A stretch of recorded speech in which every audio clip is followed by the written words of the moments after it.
هموطنان عزیزم، درود و عرض ادب.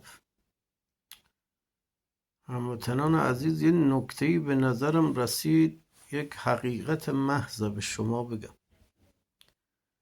اون نکته هم اینه: در 45 سال پیش میشد با 50-60 هزار تومان یه شمش طلا، یه چیزی حدود 1 کیلو طلا بخری. الان با 50-60 هزار تومان نمیشه 1 کیلو قرصقل خر بخری. قرصقل ما کردا میگیم، به تهرانی میشه انبرنسارا.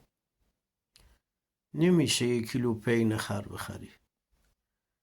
میخوای بری رای بدی، برو کار بکن، ولی انصافا حق بده آخوند به ریشت بخنده. ارادتمند تو هموطن عزیز، آموزگار اخراجی شهر کنگاور، اواخر زمستان 2024. سپاسگزارم.